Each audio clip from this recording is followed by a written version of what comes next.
Hey, hi, welcome back to Black Hole Sun Podcast Afterthought. I know, a mouthful. This is a series of videos where I take subject matter from my podcast, which is called Black Hole Sun. After I've recorded it, after I posted it, this is the series of videos where we talk about anything I missed, any questions you may have. I usually get a lot of comments from people. So in this series, we'll talk about something I may have missed from the podcast, or just random thoughts I had afterwards after I finished recording it.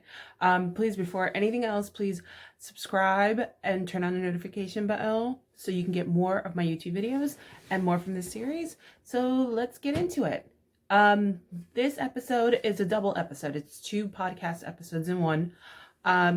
I originally recorded the Star Wars episode as a general kind of intro, kind of just my thoughts, my feelings about Star Wars.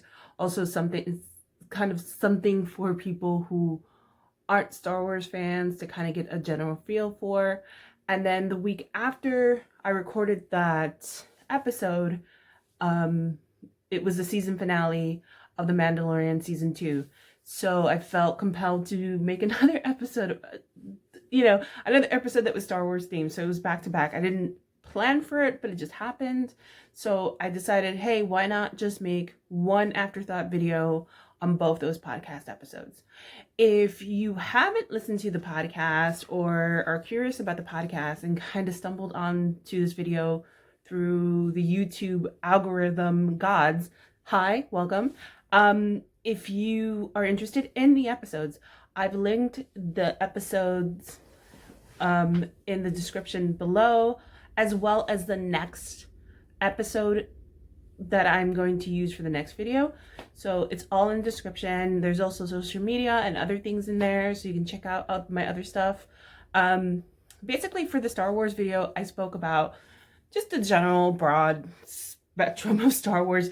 It was really hard to make anything under an hour because there's so much about Star Wars. Star Wars is such a broad franchise. So just to start it off really simple, the first film out of the series of all the Star Wars, kind of like it's broad. There's a lot going on in this, this franchise. First one was Star Wars A New Hope Episode 4.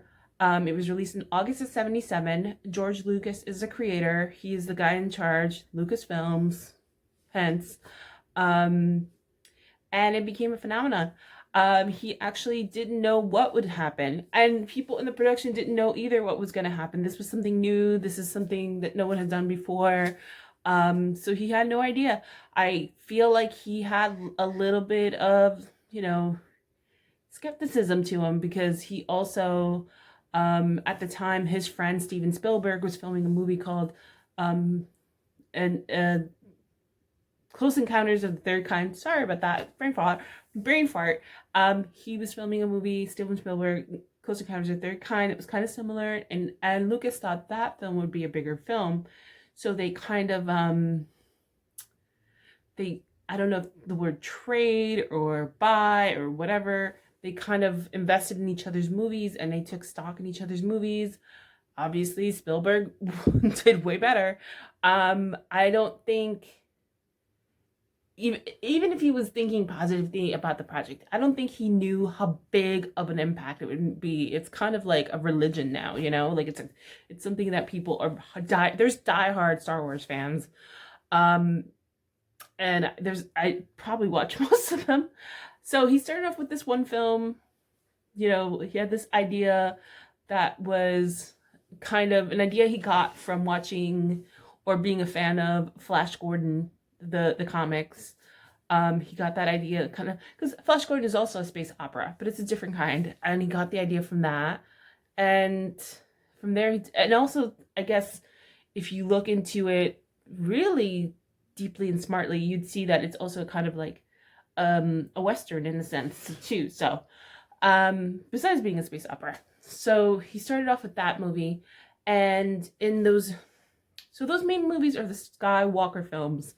They deal with a family of individuals called the Skywalkers, and mostly Luke and Darth Vader and Anakin Skywalker. I would suggest if you were to go see, or if you're new to Star Wars, I personally would say start with A New Hope Chapter 4 and do the first, go by release dates, go by release of films like New Hope and The Empire Strikes Back and Return of the Jedi, do those, and then go to the films that came out in 1999 and early 2000s, Phantom Menace, Attack of the Clones, Revenge of the Sith, and if you want to watch those, if you want to watch the ones that came out later, the three, I don't particularly care for them. The ones that came out recently, the three other ones, I don't care for them, but you can watch them too if you're feeling froggy. I actually really like their standalone films too, like their Solo, which was okay, it wasn't too bad, and then there is Rogue One, which I thought was phenomenal. It goes between Revenge of the Sith and New Hope. It's smack in between there, and I thought it was great. I thought it was a great movie for standalone.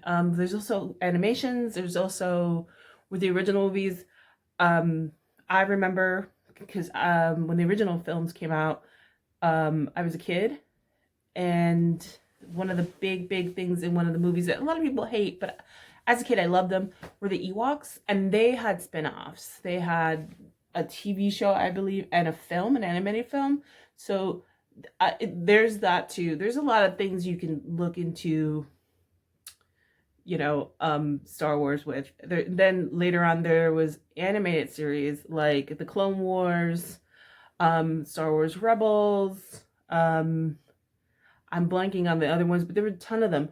Clone Wars were actually kind of segueing into The Mandalorian. The Clone Wars were created by Dave Filoni. So, if you don't know what the Clone Wars are, if you're super new to Star Wars, so the Clone Wars were at the beginning of the Star Wars sequel. So, how to explain this? So the first three films that were released are actually in the middle of the kind of transition of films. So the first three that were released in the 70s and the 80s are episode 4, 5, and 6. In 1999 to about 2006, a next series of films, which were the prequels, were 1, 2, 3. So 1 was Phantom Menace and 2 was Attack of the Clones. So Attack of the Clones was the beginning of the Clone War, and then Revenge of the Sith is the end of the Clone War. So this animated series is kind of smack in the middle of these two films.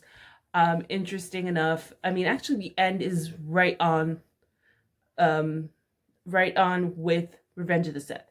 So the last episode was right on with the Revenge of the Sith in the Clone Wars animated series. Dave Filoni developed it. It was a great storytelling. There's characters there that later appear in The Mandalorian. You know, it's a good story. So after watching the last 3 films in the Star Wars kind of film series, I was very disappointed as a Star Wars fan. I really was just like, I'm not crazy about this anymore. They kind of fell off it. So then Disney Plus acquired Lucasfilms, or whatever the wording is. I don't know what the wording is. You guys will correct me. So, you know, I don't know what it's called, or the partnered with or acquired. I don't know which word is correct. So if you go to Disney Plus, they have a lot of that, and Marvel too. Marvel has a big part in Disney Plus. So Disney Plus is a streaming service that offers only Disney films or Disney franchise films. So they have all the Star Wars films there. So they started developing TV series kind of wrapped around these characters that are in the Star Wars universe. So in the original 1, 3, 4, 5, 6, there was a character called Boba Fett. And Boba Fett was a Mandalorian. And he was a cool character. And he wasn't there for long, but people do remember him. So, he was such a cool character that in the prequels, we get his backstory. So basically, Boba Fett is the son of Jango Fett. And Jango Fett is the model for all the clones in the Clone Wars. I know, confusing. So Jango agreed to be cloned for this Clone War, but he said he wanted one clone who was altered, unlike the other ones, because obviously, if you know anything about the movies Order 66, they had a little something that was a little different about them. But this particular clone, Boba Fett, didn't have it, and he lived his life, whichever way, and then he became a bounty hunter like his dad, and worked for Darth Vader, and he was in those series of films, and then he now appears in The Mandalorian. So, getting into The Mandalorian. So, there's a character, his name is The Mandalorian, or Mando, whatever you call. His real name is Din Djarin. He is a bounty hunter. He's just doing his thing as a bounty hunter. He gets jobs, he brings in people, and then he gets hired by this mysterious client, played perfectly by Rainer Herzog, who I was like, Rainer Herzog, that's kind of like, Rainer Herzog is pretty cool. So it's kind of cool to see him as an actor, because if you know anything about Rainer Herzog, he is documentarian. He's known for his his docs, and he's a very dry, just sensible human being. You just look up an interview with him and you'll know what I'm talking about. So he's in the Mandalorian as a client, doesn't even have a name, and he's looking for this person, 50 years old. He asks the Mandalorian to bring him back. The Mandalorian goes looking for him, and then he realizes that he's a child, that this is his child. But, in age-wise, he's 55, but he's still a child. And he is a child of the same species as Yoda, who is a certain alien creature in the Star Wars franchise, right? So this child is the person they're looking for. And what's interesting is, till this point, we kind of thought or figured, I don't know about you, but I always thought that Yoda was the only one of his kind. Then I found out in the first episode, Yaddle was in there, and she's similar to Yoda. She's in the same species as Yoda, but then she disappears. She's like in one scene, she's sitting at the council. She was in the Jedi Council. But Yoda, for the most part, when he dies, we don't think of there being another person of his species. Along comes this baby who the internet deems Baby Yoda, which we later find out in episode season 2. His name is Grogu. Anyway, so still in season 1. Let me go back to season 1. So he brings in the client. He brings the baby to the client. As the kid's going by, he just, he has a sense of, he feels dread for this kid because he knows what's going to happen. And also you see in flashbacks that Din Djarin himself was rescued by the Death Watch, which are a type of Mandalorian, because his parents were killed in some sort of like skirmish or war because of the Empire. So, he feels for this kid. He comes back and he rescues the kid. They've done tests on him already. We don't know what. He rescues the kid, and then there's now a bounty on Din Djarin's head because he took this kid who was property of the Empire, and so they're running away from the Empire. At the same time, the leader of his group of individuals, which is called the Children of the Watch, that's what that sect of Mandalorian is called, has informed the Mando or Din Djarin that he has, he's trying to figure out about this kid. He's got these abilities. She lets him know he is a Jedi, that he has to go back with his people, and then he has to find them. This kid is your responsibility now, and you have to take him back. And that's when the stormtroopers come in and kill them, and Din Djarin and the child Grogu run off. So they're like going through the universe, trying to figure out who's a Jedi, who could help them, and trying to be like, okay, what's next? So they start to, try to find the breadcrumbs, and they find people. At first, they go to this planet and they think they found another Mandalorian, and it's this guy, and you think it's Boba Fett, and it's not Boba Fett. It's some dude wearing Boba Fett's armor. And so he takes the armor after he helped him out. Then they're looking for somebody. So then they come across another Mandalorian, Bo-Katan, who, if you watch the Clone Wars, you know exactly who she is. And he helps. It seems like a lot of like in the series is, you help me out, I'll give you a little bit of information. They breadcrumb him a lot, like, or I don't know what the word is, but they're like, you help me and I'll help you, and it's usually something so like small in comparison. And so he helps her, and she says, you have to go see Ahsoka Tano, which is, if you've seen the Clone Wars, she is a big character. So it's kind of cool to see her in real life. She's played by Rosario Dawson. It was really, like, when it was announced, people were losing their minds that they finally are going to see Ahsoka Tano. She's a badass character in the Clone Wars. So, yeah, it was kind of cool to see her in real life. There's actually a spinoff happening at Disney Plus for Ahsoka Tano, so it's exciting. So Ahsoka Tano, he takes her to Ahsoka Tano. Ahsoka Tano helps him with some stuff. We find out that Thrawn is still alive. So this could be, if you've watched Rebels, there's an Ezra, Bridger, Thrawn thing, probably. Any other characters in Rebels are probably thrown in there too. We're probably going to see them, which is also a Dave Filoni creation too. So we're probably going to see those characters there too. So she had promised to train him, but she was like, I don't think I can train him. You'll need someone stronger. So just take him to this planet, put him on the Seeing Stone, and he'll like do something and send out a beacon to other Jedis, and they'll come. So he does that. He takes him, and at the same time, I guess the Empire finds out that he's there, and they want their property. They want their kid back. So they attack him. And to the rescue comes Boba Fett. He comes looking for Din because he wants his armor, but he ends up helping him fight off the Empire, the stormtroopers. They unfortunately kidnap Grogu.